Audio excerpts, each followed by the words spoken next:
বাংলাদেশের প্রথম মহিলা প্রধানমন্ত্রী বেগম খালেদা জিয়া, তোমাদের পার্শ্ববর্তী জেলাতে ওনার জন্ম, ফেনী। বেগম জিয়া অসুস্থ আছেন। উনি বাংলাদেশের একটা আনপ্যারালাল পার্সোনালিটিতে পরিণত হয়েছেন। উনি আগে যত নেত্রী ছিল প্রত্যেকটা নেত্রী দলীয় নেত্রী থাকতো। শেখ হাসিনা আওয়ামী লীগের নেত্রী ছিল, কিন্তু খালেদা জিয়া উনি বাংলাদেশের নেত্রীতে পরিণত হয়েছেন। বেগম জিয়া অসুস্থ, আমরা মনে করি বাংলাদেশে ওনার আরও খেদমত করার সুযোগ আছে।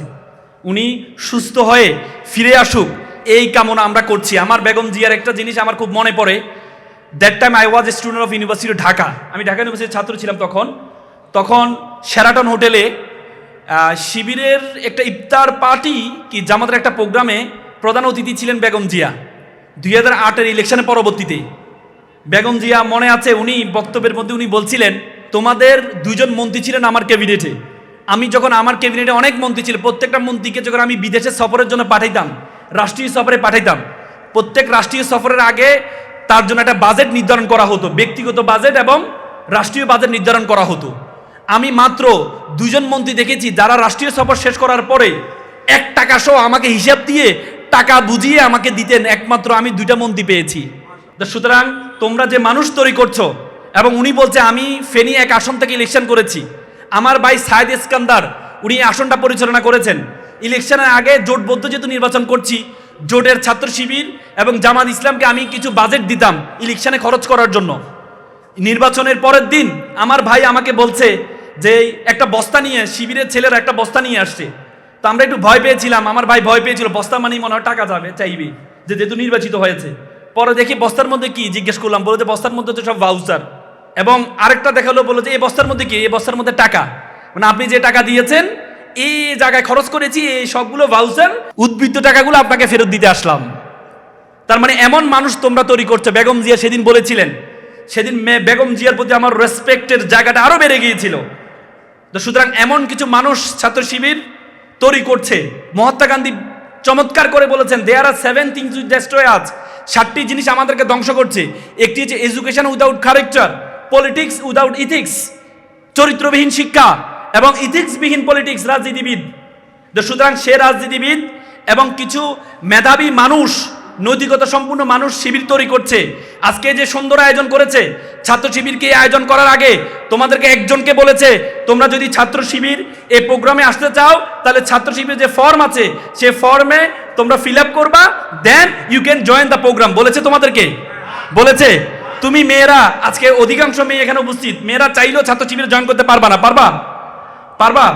তোমরা বলতে পারো যে ছাত্র শিবির কি মেয়ে বিদ্বেষী? ছাত্র শিবির মেয়ে বিদ্বেষী না। ছাত্র শিবির হচ্ছে ইসলাম। সবসময় মনে রাখবা, ইকুইটি এবং ইকুয়ালিটি। ইকুইটি মানে সবার জন্য সমান, আর ইকুয়ালিটি মানে যার জন্য যতটুকু প্রয়োজন তাকে ততটুকু দেওয়া। একটা 3 বছরের শিশু তুমি যদি তাকে 2 প্লেটের ভাত দাও, আর একটা 30 বছরের যুবক তাকে যদি 2 প্লেটের ভাত দাও, তাহলে এটা কি সমান হবে? কারণ 3 বছরের শিশু তার চাহিদা হচ্ছে 1 মুঠ খাওয়ার, তাকে এতটুকু দিতে হবে। আর যুবকের চাহিদা হচ্ছে 3 প্লেট খাওয়ার, তাকে 3 প্লেট দিতে হবে। এটা হচ্ছে কি? ইকুয়ালিটি। ইসলাম এটাতে বিশ্বাসী। তো ছাত্র শিবির মনে করো তুমি একটা মেয়ে, তুমি যদি কোনো রাজনীতির ছাত্র শিবির, শুরুতে ছাত্র শব্দটা আছে, ছাত্র শব্দটা কমন জেন্ডার নয়, ছাত্র শব্দটা ম্যাসকুলিন জেন্ডার, আর ফেমিনিন জেন্ডার হচ্ছে কি? ছাত্রী। তো সুতরাং তুমি যদি ছাত্র শিবিরে জয়েন করতে হয় তাহলে তোমার ছাত্রী যে পরিচয় আছে সে পরিচয়কে বিসর্জন দিয়ে তোমাকে জয়েন করতে হবে। তুমি যদি ছাত্র দলে জয়েন করতে হয়, ছাত্রী যে শব্দটা আছে এই শব্দটা বিসর্জন দিয়ে তোমাকে পরিচিতি দিতে হবে, আমি ছাত্র দলের একজন ছাত্রী। হলো এটা তোমাকে অপমান করা নাকি তোমাকে সম্মানিত করা? তোমাকে অপমান করা। ছাত্র শিবির মনে করে যেহেতু আমরা ছাত্র, সুতরাং তোমরা আমাদের সকল সুযোগ সুবিধা পাবা, কিন্তু আমাদের এখানে জয়েন করতে পারবা না। তোমাদের জন্য আলাদা একটা প্ল্যাটফর্ম আছে, ছাত্রীদের একটা প্ল্যাটফর্ম আছে, সেখানে তুমি ছাত্রী পরিচয় বহন করবা, সেখানে সর্বোচ্চ নেতৃত্বে তুমি যাবা। তো সুতরাং আজকের এই সুন্দর আয়োজন শিবির যে করেছে, আমরা আরেকটি করতালির মাধ্যমে তাদেরকে অভিবাদন জানাই। সাথে সাথে শিক্ষার্থী ভাই বোনেরা, তোমাদেরকে আমি স্মরণ করে দিতে চাই, you must mind it, this is the beginning. You must mind it, this is the beginning, this is the very very beginning of your journey. তোমাদের জীবন মাত্র শুরু হয়েছে। একাদশ শ্রেণীতে তোমরা উঠেছো, এটি হচ্ছে this is a very crucial moment for your life. তোমাদের জীবনের সবচেয়ে গুরুত্বপূর্ণ সময়। তোমরা প্রশ্ন করতে পারো যে ভাইয়া গুরুত্বপূর্ণ সময় শব্দটা শুনতে শুনতে কান জ্বালাপালা হয়ে গেছে, আর শুনতে ইচ্ছে করে না। যখন তোমরা পিএসসিতে পড়ছিলা তখন তোমার মা বলেছে, মা বাবা তোমার জন্য সবচেয়ে গুরুত্বপূর্ণ পরীক্ষা এটা, তুমি মেনে নিয়েছিলা, তুমি পরীক্ষা দিয়েছো, A+ পেয়েছিলা। 3 বছর না যাইতে যাইতে JSC পরীক্ষা আসলো, তোমার মা বলল this is the very important exam for your life. তুমি বিশ্বাস করে নিলা মায়ের কথা, পরে দেখলা JSCতে A+ পাইলা। এরপরে 2 বছর না যাইতে যাইতে আরেকটা পরীক্ষা আসলো, SSC পরীক্ষা। এরপরে বলো মা বলো this is the very important exam for your life. তোমরা বলো যে কি রে, সবই ইম্পর্টেন্ট এক্সাম, তো তাহলে নন ইম্পর্টেন্ট কোনটা?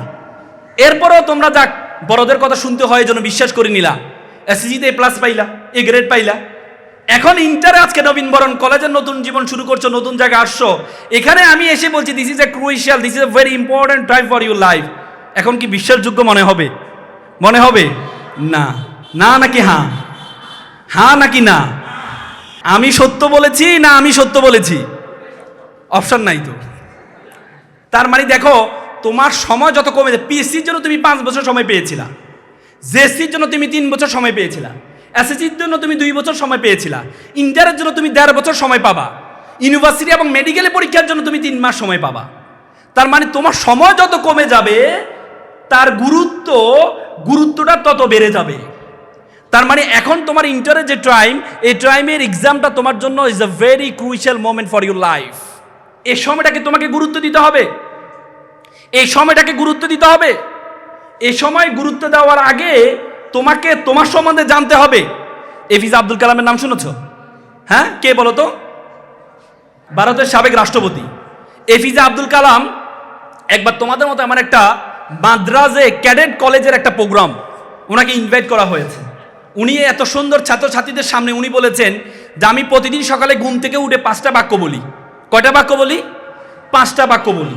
উনি বললেন আমি সকালে ঘুম থেকে উঠে বলি, শুরুতে বলি আই এম দ্য বেস্ট, আমি সেরা, আই এম দ্য উইনার, আমি বিজেতা, গড ইজ উইথ মি, সৃষ্টিকর্তা আমার সাথে আছেন, টুডে ইজ মাই ডে, আজকে আমার দিন। আজকে তোমাদেরকে আমি 5টা বাক্য ব্যাখ্যা দিয়ে আমি কথা শেষ করব। প্রথম যে বাক্য সেটি হচ্ছে আই এম দ্য বেস্ট, আমি সেরা।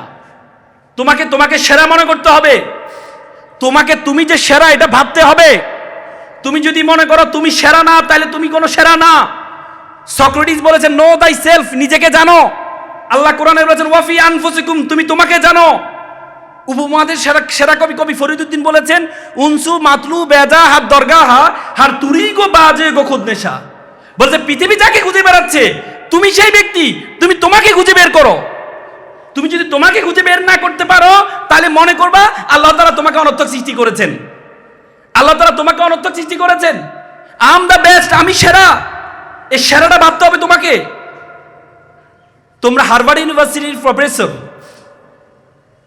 ডক্টর টেক্টাস তিনি বলেছেন ইউ বিকাম ইউর কনভারসেশন। তুমি যেটি তুমি বলো, তুমি যেটি তুমি বলো। বলছে মানুষের ব্রেন হচ্ছে মানুষের সবচেয়ে বাধ্যগত সার্ভেন্ট। তুমি যদি ব্রেনকে বলো আমি সেরা, ব্রেন বলো ইয়েস স্যার আপনি সেরা। তুমি যদি ব্রেনকে বলো না আমি একা, তোমার ব্রেন বলো ইয়েস স্যার আপনি একা।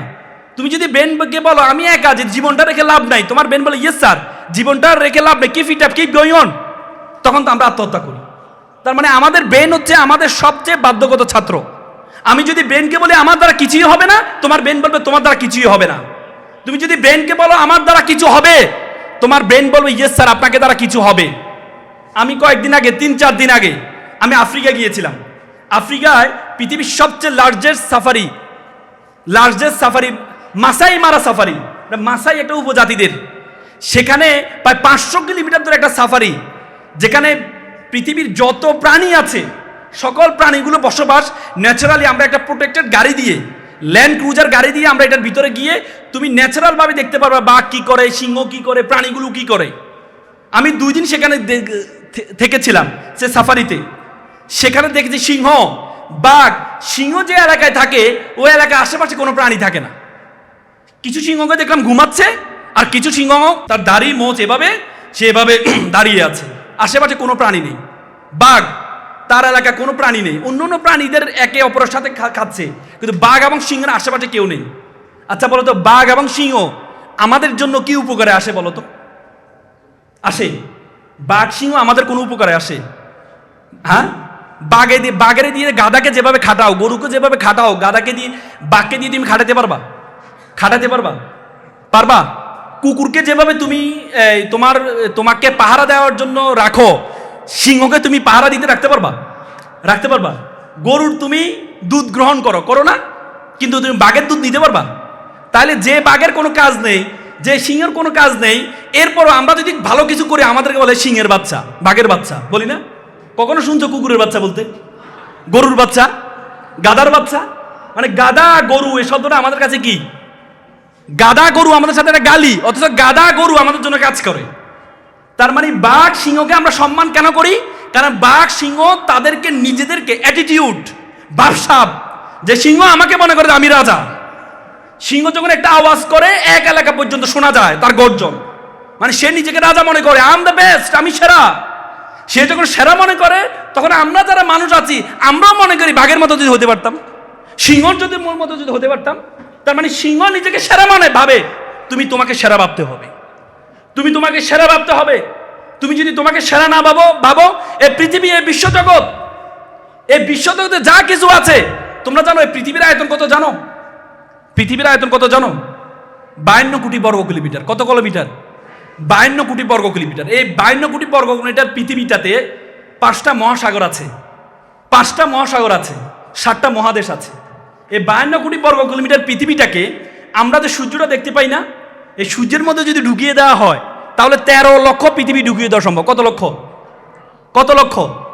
13 লক্ষ। এই সূর্য একটা নক্ষত্র। সূর্য কি? একটা নক্ষত্র। বলেছে একটা নক্ষত্র আছে জুয়েস ব্যাটল, যে নক্ষত্রটার আয়তন হচ্ছে সূর্য থেকে 33 কোটি গুণ বড়। সুবহানাল্লাহ বলবো না? হ্যাঁ, মানে আমাদের পৃথিবী থেকে সূর্য 13 লক্ষ গুণ বড়, আর সূর্য থেকে একটা নক্ষত্র আছে সেটা সূর্যের থেকে 33 কোটি গুণ বড়। এই যে বিশ্বজগৎ, এই বিশ্বজগতে আল্লাহ তাআলা তোমাকে আমাকে কি বলেছে জানো? আশরাফুল মাখলুকাত, সৃষ্টির সেরা জীব। আল্লাহ বলেছে কুনতুম খায়রা উম্মাহ, you are the noblest nation, you are the best nation. আল্লাহ বলেছে তুমি যে সেরা জাতি। এই বিশ্বজগতে যা কিছু আছে সবকিছু আমি তোমার জন্য সৃষ্টি করেছি।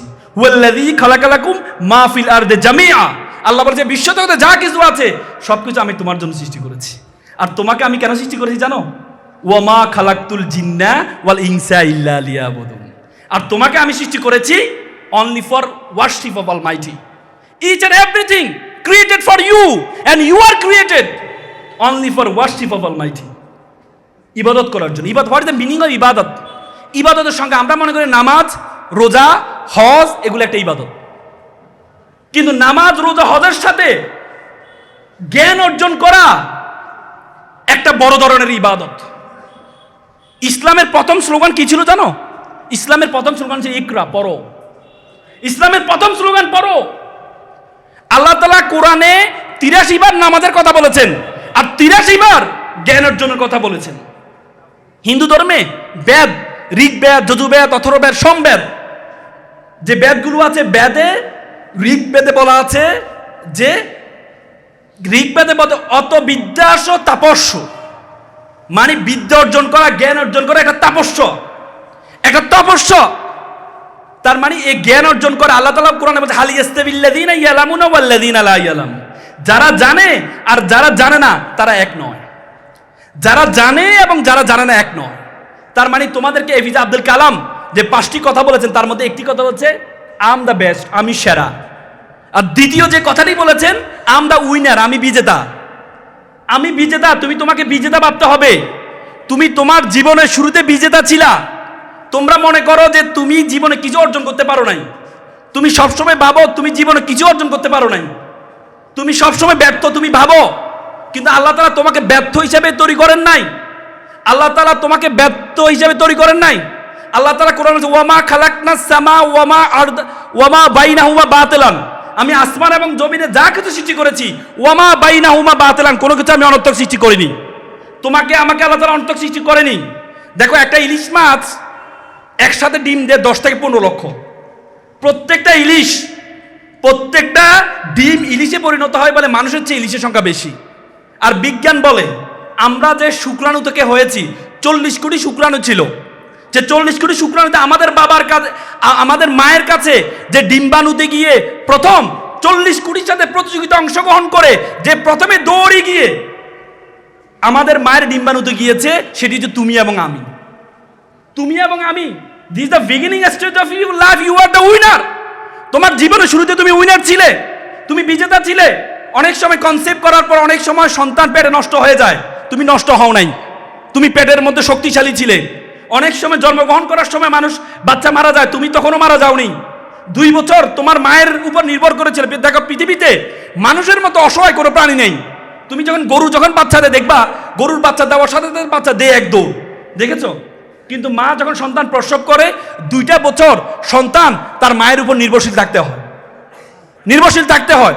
তার মানে 2 বছর তখন তুমি মারা যাওনি। তার মানে তুমি তোমার জীবনের শুরুতে যত স্টেজে ছিলা, প্রত্যেকটা স্টেজ তুমি জয়ী হয়েছে। সুতরাং তোমার জীবনের শুরুতে তুমি বিজেতা ছিলে। এই জন্য তোমাকে মনে করতে হবে যে I am the winner, I am the best. APJ Abul Kalam তৃতীয় যে বাক্যটি বলতেন, সৃষ্টিকর্তা আমার সাথে আছেন, গড ইজ উইথ মি। সৃষ্টিকর্তা কি আমাদের সাথে আছেন? একটা লোক সবসময় বলতো আল্লাহ যা করেছে ভালোর জন্য করেছে। একটা লোক সবসময় বলতো আল্লাহ যা করেছে ভালোর জন্য করছে। একটা সেনাপতি ছিলেন, তিনি একটা রাজা বলল, এই সেনাপতি, আমি একটু কালকে শিকারে যাব। আমি কোথায় যাব? শিকারে যাব। তোমার কাজ হবে তুমি একটু দেখো কোনো হিংস্র কোনো প্রাণী আছে কিনা। পরবর্তীতে পরের দিন রাজা শিকারে গেল, একটা হিংস্র প্রাণী রাজার একটা আঙ্গুল খেয়ে ফেললো। রাজা তো খেপে গেল, এই সেনাপতি, তোমাকে বলেছিলাম দেখার জন্য কোনো হিংস্র প্রাণী আছে কিনা। তখন সেনাপতি বলছে, রাজা সাহেব, আল্লাহ যা করেছে ভালোর জন্য করেছে। কি বলো আল্লাহ যা করেছে ভালোর জন্য করেছে? এই রে জেলে বন্দি করো। পরে এর জেলে বন্দি করো, বলে আল্লাহ যা করেছে ভালোর জন্য করেছে। সে এখনো বলে আল্লাহ যা বলেছে ভালোর জন্য করেছে। এরপরে পরের দিন সে রাজা আবার শিকারে যাবে। অন্য সেনাপতিকে বলে, সেনাপতি দেখার পর ওখানে শিকারে গিয়েছে, যাওয়ার পর একটা হিংস্র বন্য প্রাণী ধরেছে। তারা একটা মানুষকে কি করবে? বলি দিবে। তো বলি দেওয়ার জন্য একটা পরিপূর্ণ মানুষ লাগবে। রাজাকে ধরছে, রাজার একটু সুটাম দেহ, দেখছো নাদুস নুদুস, তাকে ধরছে। ধরার পর দেখা যায় রাজার আঙ্গুল নেই। না, এ তো আঙ্গুল নেই, এরে বলি দেওয়া যাবে না। পরবর্তী রাজাকে ছেড়ে দেয়। রাজা বলছে, আইরি, আল্লাহ তো যা করেছে ভালোর জন্য করেছে। আল্লাহ যদি গতকাল আমার আঙ্গুলটা না নিত, আজকে তো আমার জীবনটাই চলে যেত। তো পরবর্তীতে ওই যে সেনাপতি তাকে বের করে দেয়। বলছে, সেনাপতি, আচ্ছা মানলাম আল্লাহ যা করেছে ভালোর জন্য করেছে, আল্লাহ তোরে বন্দি করলো কেন? আল্লাহ তোরে জেলখানে রাখলো কেন? বলছে, রাজা সাহেব, আপনি বুঝতে পারেন নাই, কালকে যদি আপনি আমাকে বন্দি না করতেন তাহলে আপনার সাথে কে যাইতো? আমি যেতাম। তো পরিপূর্ণ কে ছিল? আমি ছিলাম। তাহলে বলি হলে কে হইতো? আমি হইতাম। আল্লাহ আমাকে বাঁচাইছে বলে একদিন আমাকে জেলে রাখছে। তার মানে আল্লাহ আমাদের সাথে আছে না?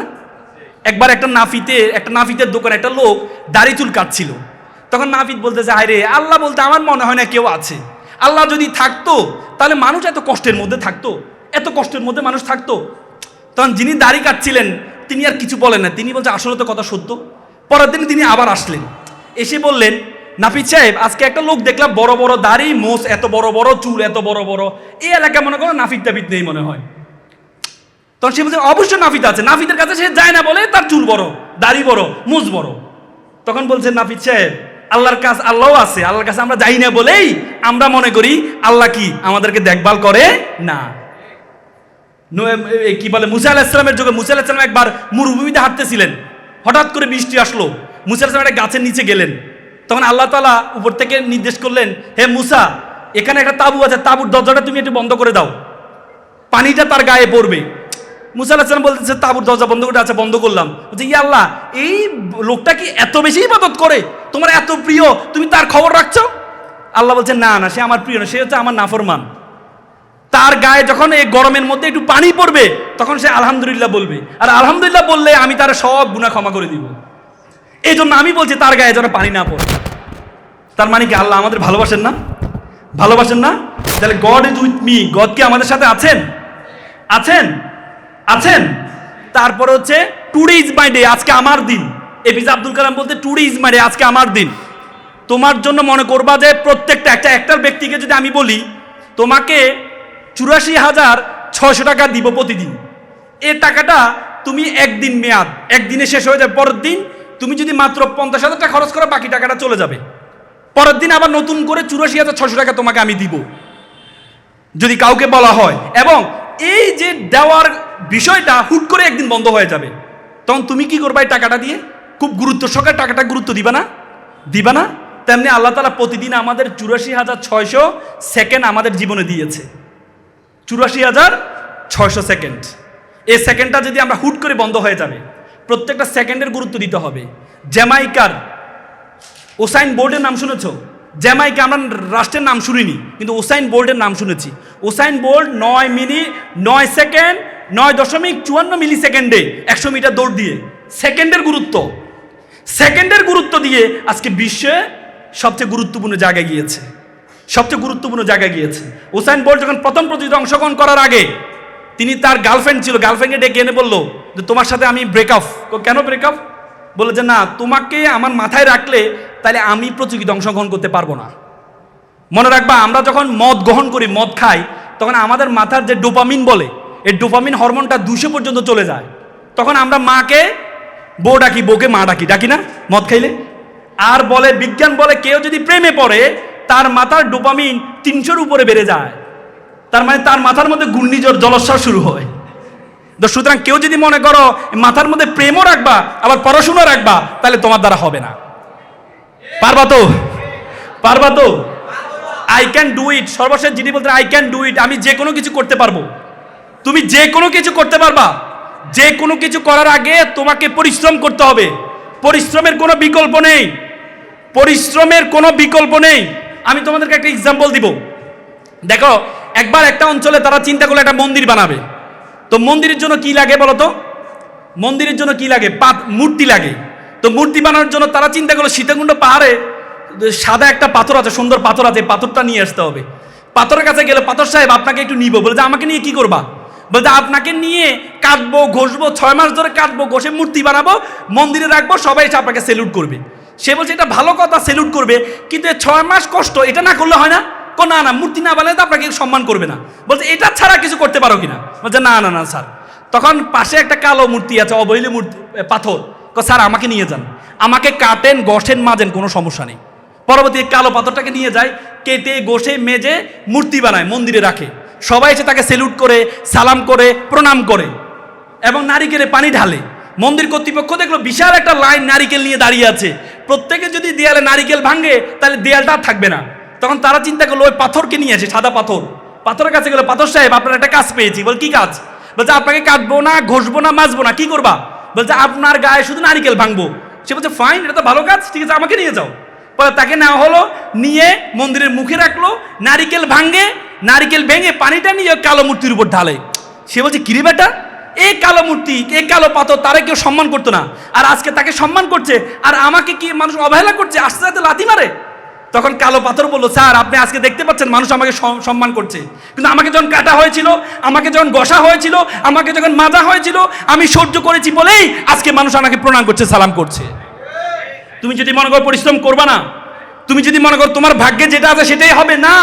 আল্লাহ তাআলা কোরআনে বলেছে ওয়াল্লাইসা লিল ইনসানু ইল্লা মা আসা, মানুষ ততটুকুই পায় যতটুকু সে চেষ্টা করে। তোমাকে চেষ্টা করতে হবে। তুমি যদি চেষ্টা করতে পারো তাহলে তুমি বড় কিছু হতে পারবা।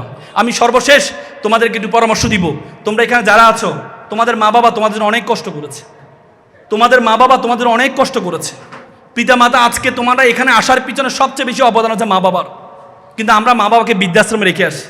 মেডিকেল সায়েন্স বলে একটা মা যখন সন্তান প্রসব করে, তার একটা মানুষ সর্বোচ্চ ব্যথা সহ্য করতে পারে 45 ইউনিট। তার চেয়ে বেশি হলে সে হয়তো বেহোশ হয়ে যায়, নাহলে মারা যায়। একটা মা যখন সন্তান প্রসব করে তার ব্যথার ইউনিট 55। বলে যে 30টা হাড় একসাথে ভাঙলে যেমন ব্যথা পায় তার চেয়ে বেশি ব্যথা পায় মা। কিন্তু আমরা মাকে কোথায় রেখে আসি? বৃদ্ধাশ্রমে রেখে আসি। আল্লাহ রাসূল যখন মেরাজে গেলেন, তখন তিনি দেখতে পেলেন মেরাজের রাতে একটা লোক কোরআন পড়ছিলেন। তা আল্লাহ রাসূল জিবরাইল আলাইহিস সালামকে জিজ্ঞেস করলেন এটা কে? কয় এটা হচ্ছে আপনার সাহাবী হারিসা ইবনে নোমান। এখন মারা যায়নি। আল্লাহ বলছে হারিসা ইবনে নোমান, সে তো এখন মারা যায়নি, কিন্তু সে সেখানে কোরআন পড়ছে। বলে এসে হারিসা ইবনে নোমানকে জিজ্ঞেস করছে যে হারিসা ইবনে নোমান, তুমি এমন কি ইবাদত করো যে তোমাকে আমি দেখলাম তুমি জান্নাতে কোরআন পড়ছো? তিনি বলছে আমি কোনো ইবাদত করি না, আমি শুধু আমার মা অসুস্থ, আমার মাকে আমি খাওয়াই দিই, গোসল করাই, আমার মার সাথে আমি সময় কাটাই। তখন আল্লাহ রাসূল 3বার কাযালিকাল বিররি 3বার বলেছেন। এটা হচ্ছে বিররিল ওয়ালিদাইন, পিতামাতার প্রতি শ্রদ্ধাবোধ। সুতরাং তোমরা পিতামাতার প্রতি শ্রদ্ধাবোধ রাখতে পারবা তো ইনশাল্লাহ? তারপর হচ্ছে তোমাদেরকে একটা স্টোরি বলে আমি শেষ করবো। আমার জীবনে সবচেয়ে বেশি দাগ কেটেছে, আমি এটা না বলে পারি না। এটা আমার জীবনে সবচেয়ে বেশি দাগ কেটেছে, এটা না বললে আমি পারি না। আমি যখন ঢাকা বিশ্ববিদ্যালয়ের সূর্য সমালোর ছাত্র ছিলাম, আমি যখন সূর্য চ্যানেলে পড়ি, আমাদের একটা মামা ছিলেন, উনি নাইট গার্ড ছিলেন, রাতে সারা রাত ধরে নাইট ডিউটি দিতেন। একদিন দেখলাম মামা সকালে পিঠা বিক্রি করছেন। তো আমি বললাম, মামা আপনি সারা ধরে নাইট ডিউটি দেন, সকালে পিঠা বিক্রি, আপনি ঘুমানটা কখন? বলছে, মামা আমার জন্য একটু দোয়া করবো, আমার ছেলেটা এসএসসিতে এ প্লাস পেয়েছে, এসএসসিতে যদি এ প্লাস পায় আমার ছেলেকে আমি ঢাকা মেডিকেল ভর্তি করাবো। এখান থেকে ঢাকা মেডিকেল দেখা যায়, আমার খুব স্বপ্ন আমার ছেলে ঢাকা মেডিকেলে পড়বে। তা আমি বললাম, মামা ছেলেকে ধর্মকর্ম শিখান্ত। বলছে, আমার ছেলে সময় পায় না, এমনি আমার ছেলে অনেক ভালো ছেলে। আমি বললাম, তারপরেও ছেলে একটু ধর্মকর্ম শিখাইন। কিছুদিন যাওয়ার পর দেখলাম মামা দুপুরে ফল বিক্রি করছে। তা আমি বললাম, মামা সারা রাত নাইট ডিউটি দেন, সকালে পিঠা বিক্রি করেন, দুপুরে ফল বিক্রি, আপনি ঘুমানটা কখন? বলছে, মামা আমার ছেলেটা এসএসসিতে প্লাস পেয়েছে, কোচিং ভর্তি করে দেবো, 30-35 হাজার টাকা লাগবে। আমার ছেলে কোচিং মেডিকেলে চান্স পেলে আমি আর চাকরি ছেড়ে ঘুমাইতে পারি না, চাকরি আমি করবো না। তো পরবর্তী আমি তাকে নিয়ে রেটিনায় ভর্তি করার ব্যবস্থা করে, ছাড়ের ব্যবস্থা করে দিলাম। 3 মাস পরে মামা আমার রুমে মিষ্টি নিয়ে আসলো। কি উদ্বেলিত, কি উদ্ভাসিত, কি আনন্দিত, ছেলে ঢাকা মেডিকেলে চান্স পেয়েছে। তার কিছুদিন যাওয়ার পরে একদিন রাতে, আমরা রাতে ব্যায়াম করার জন্য, আমরা রাতের 12টার পরে আমরা মল চত্বরে যেতাম ব্যায়াম করার জন্য। তা আমি বেরোচ্ছিলাম, মামা দেখি মাথা নিচ করে কান্না করছে। তা আমি বললাম, মামা আপনি কান্না করছেন? বলছে, মামা আমাকে ক্ষমা করবেন। যে মামা কি হয়েছে আমাকে বলেন। মামা আমাকে ক্ষমা করবেন। আচ্ছা মামা আপনি আমার সাথে শেয়ার করেন। মামা আমার ছেলেটা ইয়াবা আসক্ত। মামা আমার ছেলেটা ইয়াবা আসক্ত। মামা আমি বিশ্বাস করেছিলাম আমি যখন অসুস্থ হব, আমার বউ যখন অসুস্থ হবে, আমার সুস্থ ছেলেটা আমাদেরকে চিকিৎসা করবে। আজকে আমরা সুস্থ মানুষকে আমার ছেলে অসুস্থ বানিয়ে দিচ্ছে। এমন বর্বর ছেলে আমি চাইনি। গতকাল বাসায় এসে যে শোকেজের গ্লাস ভেঙেছে, আলমিরার গ্লাস ভেঙেছে টাকার জন্য। বিশ্বাস করেন মামা, আমি আজকে 6 মাস আমি আমার ছেলেকে দেখি না। আমি আমার ছেলেকে দেখি না। আমার ভাইয়ের ছেলে রিক্সা চালায়, দিনমজুর, সারাদিন কাজ করেছে, মা বাবার সাথে একসাথে খাওয়া দাওয়া করে। বিশ্বাস করেন মামা, আজকে 6 মাস আমি আমার ছেলেকে দেখি না। With due respect to our guidance, এখানে অনেক গাইডেন্স আছে। আপনার ছেলেকে ডাক্তার বানালেন, ইঞ্জিনিয়ার বানালেন, কোনো কাজে আসবে না। এই ছেলের মধ্যে যদি ধর্মীয় জ্ঞান না থাকে, এই ছেলে ভয়ঙ্কর আকার ধারণ করবে, ভয়ঙ্কর আকার ধারণ করবে। ইংল্যান্ডের শিক্ষা ব্যবস্থায় 40 বছর কোনো ধর্ম ছিল না। ইংল্যান্ডের শিক্ষা কমিশনের চেয়ারম্যান স্টিভেন হিল একদিন চিৎকার করে বলছিলেন, if you teach your 3 years, তুমি তোমার সন্তানকে 3 ইয়ার শিক্ষা দাও, রিডিং, রাইটিং, আর্থমেটিক। তুমি যদি তোমার সন্তানকে 4র্থ আর্থে শিক্ষা দিতে বলে যাও, দ্যাট ইজ দ্য রিলিজিয়ন, তাহলে তুমি তোমার সন্তান থেকে 5ম আর্থি পাবা, রেসকেলিটি, বর্বরতা, বর্বরতা, বর্বরতা। ধর্ম আপনাকে শিক্ষা দেয়, ওয়াকফিদ লাহুমা জানাউজ্জুলে মিনার রহমা ওয়াকুল রাব্বির হামহুমা কমা রব্বায়ানি সগীরা। হে আল্লাহ, আমার মা বাবা আমাকে যেভাবে লালন পালন করেছে, তুমি আমার মা বাবাকে সেভাবে লালন পালন করো। ধর্ম আপনাকে শিক্ষা দেয়, ওয়ালা তাকুল্লাহুমা উফি ওয়ালা তানহারহুমা ওয়াকুল্লাহুমা কাউলান কারীমা। মা বাবার সাথে উফ শব্দ এই পর্যন্ত ব্যবহার করো না। আল্লাহ রাসূল বলেছেন, মান লাইসা মাল্লাম ইউরহামা সগীরানা ওয়ালাম ইয়াকুর কাবীরানা। তুমি আমার উম্মত নয় যদি বড়দেরকে শ্রদ্ধা না করো, ছোটদেরকে স্নেহ না করো। It's the religion, it's the religion, each and every religion I am precising respect parents. অত সৈন্য হ কিলো কামরূপ রহিত খবদগিনি নির্বিষ্টা হো দলবগ পিঙ্গ কদলি কুঞ্জ ব্রহ্মদ বানর মাচ্ছন্যায় পহিতন প্রকৃতিবীর লক্ষ্মী কন্যা করংগ্রাহী। প্রত্যেকটা ধর্ম পিতা মাতার শ্রদ্ধাবোধের কথা বলেছেন। সুতরাং আমরা পিতা মাতার প্রতি শ্রদ্ধা রাখবো। এই সুন্দর বাংলাদেশ, এই বাংলাদেশের প্রতি আমাদের একটা দায়িত্ব কর্তব্য আছে। এই বাংলাদেশের প্রতি আমাদের একটা দায়িত্ব কর্তব্য আছে। এত সুন্দর বাংলাদেশ আমাদের জেনজিরা আমাদের উপহার দিয়েছে। I have visited 29 state all over the world. আমি পৃথিবীর 29টা দেশে গিয়েছি। যখনই গেছি, একদিন থেকে যে 2 দিন থেকে দেশের জন্য অন্যরকম ভালোবাসা তৈরি হয়েছে। পৃথিবীর অনেক দেশ আছে যেখানে রাত হয় না, পৃথিবীর অনেক দেশ আছে দিন হয় না, পৃথিবীর অনেক দেশ আছে সেখানে শীত হয় না। তো সুতরাং এত সুন্দর দেশ তুমি কোথাও পাবা না। জন অফ কেনেডি বলেছে, you don't ask what country can do for you, you can ask you can do for you country. তুমি জিজ্ঞেস করো তোমার দেশ তোমাকে কি দিয়েছে, বরং তুমি জিজ্ঞেস করো তুমি তোমার দেশের জন্য কি করেছো।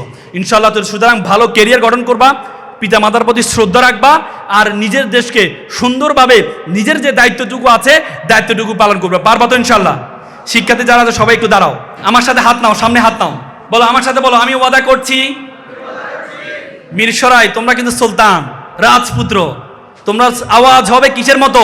সিংহের মতো নাকি?